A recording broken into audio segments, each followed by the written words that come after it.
tomo a resolução de que jamais houve exemplo e que não terá imitador. Quero mostrar aos meus semelhantes um homem em toda a verdade de sua natureza, e esse homem serei eu, somente eu. Conheço meu coração e conheço os homens. Não sou da mesma massa daqueles com quem lidei. Ouso crer que não sou feito como os outros. Mesmo que não tenha maior mérito, pelo menos sou diferente. Se a natureza fez bem ou mal quando quebrou a forma em que me moldou, é o que poderão julgar somente depois que me tiverem lido. Que a trombeta do juízo final soe quando ela bem entender. Eu virei com este livro na mão apresentar-me diante do juiz supremo. Direi resolutamente: eis o que fiz, o que pensei, o que fui. Falei com a mesma franqueza do bem e do mal. Não calei nada que fosse ruim, nada acrescentei de bom, e se por acaso empreguei algum floreado sem interesse, não foi senão para preencher alguma lacuna devida à minha falta de memória. Foi capaz de julgar verdadeiro aquilo que eu sabia ser possível sê-lo, e nunca o que eu tinha certeza de ser falso. Mostrei-me tal como fui. Desprezível e vil quando assim aconteceu. Bom, generoso e sublime quando assim me senti. Mostrei-me intimamente tal como tu mesmo me viste, ó Eterno. Reúne ao redor de ti a inumerável multidão de meus semelhantes. Que eles escutem as minhas confissões, que deplorem minhas indignidades, que enrubesçam diante de minhas fraquezas. Que cada um deles, por sua vez, com a mesma sinceridade, ponha a nu o coração diante do teu trono, e depois que um só te diga, se o ousar, fui melhor do que esse homem. É assim o começo desta obra, As Confissões do Jean-Jacques Rousseau, filósofo do século XVIII, hoje vida e obra. Jean-Jacques Rousseau nasce em 1712, em Genebra, no dia 28 de julho. Ele era filho de um relojoeiro protestante. Porém, ele ficou órfão de mãe logo ao nascer. E aqui ele vai dizer que esta é uma das infelicidades da sua vida, ter sido responsável pela morte da mãe. Ele foi criado por uma tia materna e por seu pai. 1722, porém, aos 10 anos, ele fica órfão de pai. O pai o havia incentivado à leitura. Eles leram juntos a biblioteca da mãe, depois a biblioteca de um tio. Então, estava sempre, desde criança, em contato com os livros. 1724, com 12 anos, ele começa a escrever. Ele se aventura a escrever comédias e sermões. Passou a levar uma vida errante e, na tentativa de se firmar numa profissão, ele trabalhou como gravador e aprendiz de relojoeiro. 1728, com 16 anos, Jean-Jacques Rousseau foi para Savoia, na Itália. Sem meios para se manter, ele procurou uma instituição católica e manifestou o desejo de se converter. Porém, de volta a Genebra, ele conheceu a Madame de Vercelli, uma dama ilustre que passou a cuidar de sua manutenção. Com a morte dela, ele resolveu percorrer a Suíça em busca de aventuras. Isso vai aparecer nas suas confissões. 1732 a 1740, ele viveu na França, quando se envolveu com outra Madame de Warren, em Chambéry, época em que conquistou como autodidata grande parte de sua instrução. Então, o Rousseau sempre tem essa característica, né? Ele vai atrás da instrução, dos estudos, das leituras, sempre protegido por alguma madame importante, né? Mulher ligada aos filósofos, à nobreza. Aristocracia. 1742, ele foi para Paris, onde conheceu uma nova protetora que o indicou para secretário do embaixador da França em Veneza. Observando, ele foi para lá, né, as falhas do governo de Veneza, ele passou a se dedicar ao estudo e à compreensão da política. Então, nós vamos encontrar os tratados sobre política, o estudo da sociedade, a partir dessa vivência em Veneza, onde ele percebe falhas do governo. 1745, de volta a Paris, no começo do ano, ele começou um relacionamento com uma moça chamada Thérèse Levasseur, uma jovem criada de um hotel, que lhe deu 5 filhos e com quem ele se casou em 1768, em uma cerimônia civil. E essa é uma das grandes polêmicas da vida de Rousseau, que está aqui também neste livro. Ele pegou esses 5 filhos e colocou num orfanato. Né? Ele que fala tanto do bom selvagem, da educação da criança, né? Fora desse contexto social, né? Que a pessoa nasce boa, depois ela é deturpada pela sociedade corrompida. Ele não conseguiu criar os seus filhos, né? Então ele vai falar disso aqui, porque eu abri justamente esses dias numa dessas páginas. Ele vai falar dessa questão, por que ele toma essa decisão. Ele é muito criticado por isso, né? Era um filho de uma criada, que ele casa com ela bem mais para frente, em 1768. Jean-Jacques Rousseau viveu na época do Iluminismo. Vocês devem lembrar disso na escola, a gente estuda essas escolas de pensamento, né? Principalmente aí na França. É uma época também em que o absolutismo dominava toda a Europa. E diversos movimentos, como o iluminismo, humanismo, buscavam a renovação cultural. No caso aqui, a razão, o predomínio da razão. A gente lembra de Descartes, Rousseau, Diderot, d'Alembert e tantos outros desse período. O iluminismo é um nome dado, então, ao movimento composto por intelectuais que condenavam as estruturas de privilégios absolutistas. Voltaire, no caso, né, escreveu grandes obras. Também condenavam o colonialismo e defendiam a reorganização da sociedade. Então, eles estavam sempre cutucando aí a sociedade, mostrando, né, os desmandos, as injustiças. Antes de 1750, Rousseau era conhecido apenas como músico, mas nessa época ele descobriu o iluminismo e passou a colaborar com o movimento. É interessante, né? Ele faz parte desses filósofos iluministas. Aqui nós temos ele lembrando uma área que a tia cantava. Daí eu fui na internet, no YouTube, né, e coloquei essa área. Eu achei essa área, essa canção, e é muito legal, né? Que você vai interagindo com o texto. Então ele falava que ele lembrava sempre dessa área que a tia cantava, né? Que ficava ressoando. Então ele tinha um apego por essa tia, que foi como uma mãe para ele. Ele ajudou essa tia com uma pensão até o fim da vida. Mesmo quando ele tinha grandes apertos financeiros, ele não deixava de pagar a pensão para a tia. Neste ano ainda, de 1750, ele participou de um concurso da Academia de Dijon com o trabalho Discursos sobre as Ciências e as Artes. E ele recebeu o primeiro prêmio com esse trabalho. Foi incentivado para participar desse concurso lá em Dijon pelo Diderot, que era seu amigo nesse período. Discursos sobre as Ciências e as Artes. A partir daí, ele começa a publicar alguns textos. Em 1755, ele publica a obra Discurso sobre a Desigualdade.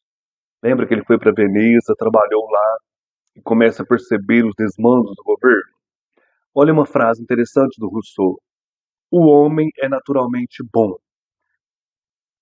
E é só devido às instituições que ele se torna mau. Ele fala que o homem é corrompido pelo meio. Né? Ele é naturalmente bom, mas as instituições, e aqui todo tipo de instituição, política, econômica, né, religiosa, deturpa, corrompe o homem. Ele fala sobre a natureza, voltar para a natureza, né, que entra o mito do bom selvagem. Abre aspas. Para desfazer o mal, basta abandonar a civilização. Quando alimentado, em paz com a natureza e amigo dos semelhantes, o homem é naturalmente bom, fecha aspas. Ele provoca, né, a sociedade da época.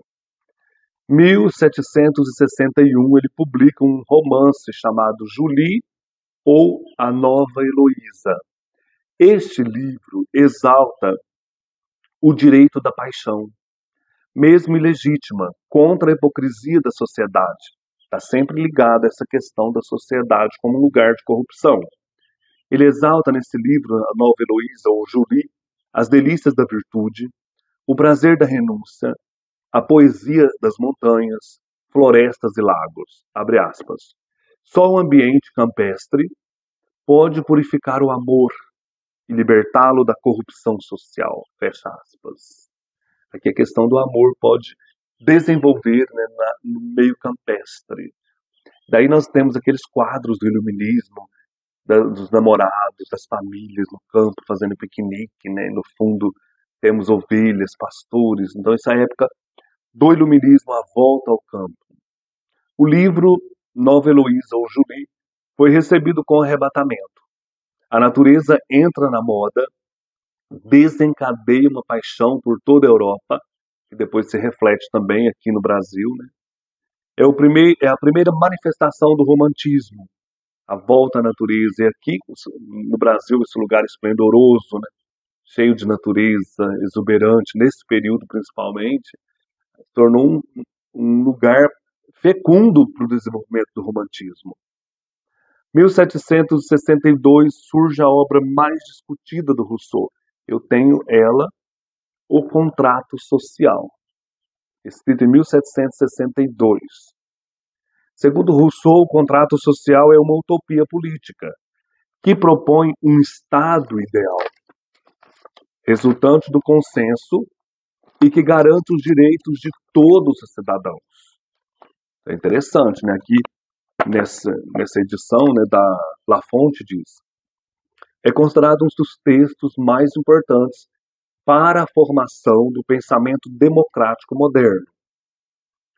Partindo da premissa de que o homem é essencialmente livre, mas ao viver em sociedade ele sucumbe à força e à coerção dos outros, Jean-Jacques Rousseau disserta sobre a liberdade e sua conexão com a injustiça, as leis e a moral. Tais valores, inseparáveis de um acordo ou contrato entre os cidadãos, constituem a fonte da soberania da sociedade e da política, além da vontade coletiva, e ainda fundamentam a democracia e o bem comum. Interessante esse livro. O princípio básico desse livro se mantém, abre aspas. Em estado natural, os homens são iguais. Os males só surgem depois que certos homens resolvem demarcar pedaços de terra, dizendo: essa terra é minha. Fecha aspas. É interessante aqui, olha.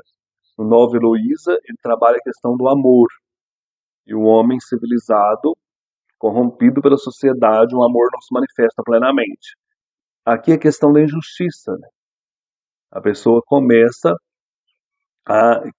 com a ganância, né, a reservar para si a propriedade privada, né? É até uma redundância, mas é isso. E começa a pisar no outro, né? Lá naquela outra obra, Discursos sobre a Desigualdade, a mesma coisa, né? As instituições corrompem o homem. Então essas obras chocavam a sociedade da época, principalmente absolutista. Esse contexto absolutista de domínio, né, de injustiças, de colonialismo. 1762 também surge outra obra que eu não tenho, o Émile ou da Educação.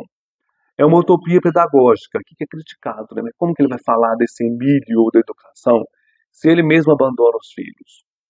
Nessa obra, ele, em forma de romance, imagina o herói como uma criança completamente isolada do meio social, que não recebe nenhuma influência da civilização.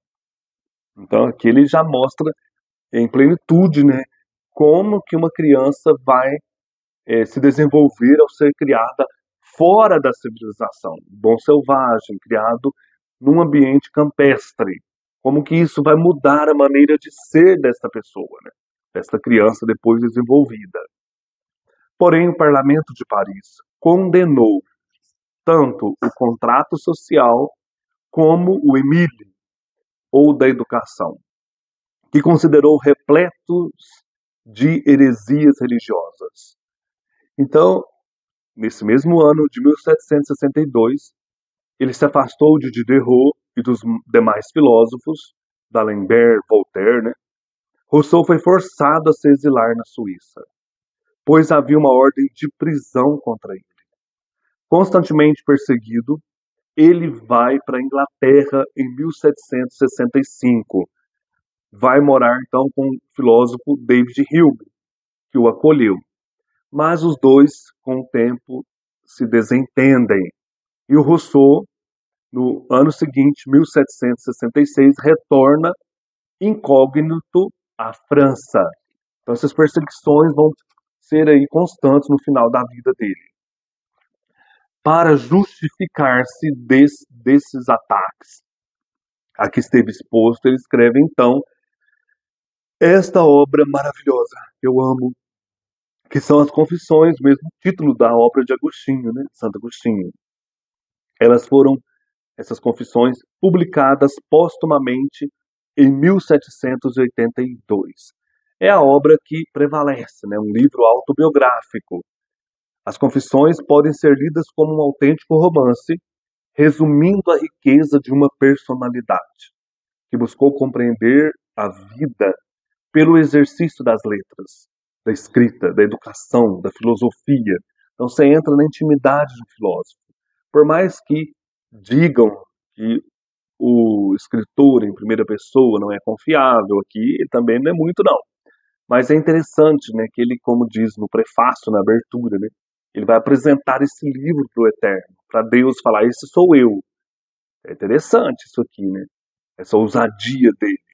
E ao mesmo tempo, o desvendar de uma personalidade filosófica, iluminista, riquíssimos esse livro, riquíssimo de detalhes. Na narrativa de sua trajetória, Rousseau considera tanto a perspectiva do homem quanto a do pensador, revelando o contexto em que surgiram diversas de suas teorias, o que acabou por tornar esta obra, dentre as suas outras, Contrato Social, Emília, da Educação, né, Julie, Nova Heloísa, obras da sua produção, aquela que permanece mais viva através dos tempos.